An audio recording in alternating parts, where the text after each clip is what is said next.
Hello and good afternoon. This is Matthew, and this is the Matthew Show. Just a 5 minute rant right now. This is a news rant, something I found in the news, and I wanted to take a look here. Let's see. With this article, what it's about a guy named Virgil Griffith, and this guy's been in prison before, and he was on a close watch. Here's what his crime is.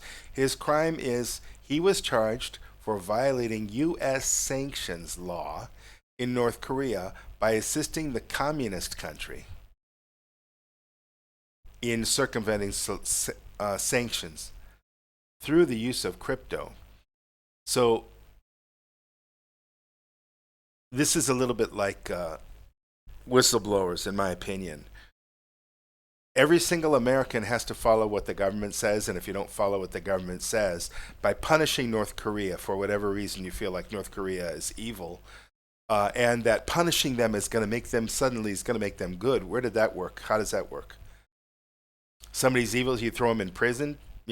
If somebody's not evil, if they don't have evil intentions, you can have a talk with them. They'll communicate. They'll say, "Look, I'm sorry, I made a mistake."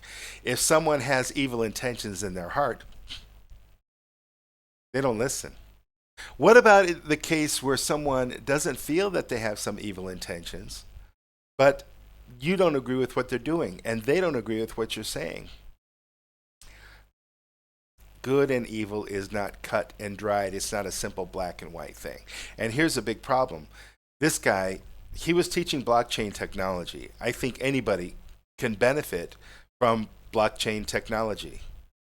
So what do we do? This idea about sanctions and depriving a country of trade and depriving them of help and letting their citizens die and starve like they did in Iraq before the ingenious U.S. military went in and blew away hundreds of thousands of more people with their firepower. Look at Iraq now. What did America help? How did they help in Iraq? And how much are these sanctions to North Korea helping? And throwing this kid, who's obviously a computer wizard, throwing him in jail and saying, oh, what he did was he tried to log in to his crypto account because I guess he owns some crypto coins. And he tried to log into CoinDesk. And so they caught him doing that and threw him. I guess he's back in jail now, whereas maybe he was on a controlled, like house arrest or probation, something like that. For me, let's share information, let's help people. This concept of punishing them and thinking that that's going to make them good or it's going to help the citizens, how often does that work? So we see a lot of this self-righteous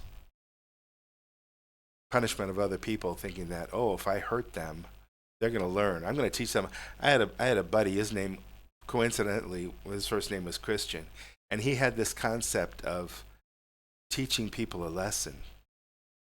It's not where I come from. I'm not the teacher in this world. I share information. People maybe could learn something from what I say, like I could learn from something that they say. I'd like to be more of a student. I'd like to have my mind open, and I'd like to look at possibilities where we can say, okay, maybe we can communicate, and I can learn from you, you can learn from me, we can find a solution, because in the end, what are we trying to do? Trying to have happy families, trying to have good food. Let's feed everybody. Let's actualize. Let's expand our horizons. Let's live our dreams. And let's do that by cooperating, not by punishing an entire country and forcing 350 million or however many Americans to go along with something without even asking them, oh, do you want to punish? I'll tell you right now, I don't want to punish North Korea. I do not want to punish North Korea. But I would like to assist people there that are hungry, that are starving. I'd like to help. I'd like to contribute. I don't empower evil dictators. I don't believe in empowering them. And I don't draw a direct connection between letting people suffer and starve to death and somehow putting an evil dictator under control. I mean, how many times has that actually worked? Okay, so that's my rant for today. I don't know how many minutes is this. Yeah, it's supposed to be about 5 minutes, so I'm just under the wire here. Have a wonderful day. This is July 24th, 2021. I'm here in Thailand, and it's a about 2 o'clock. See you next time.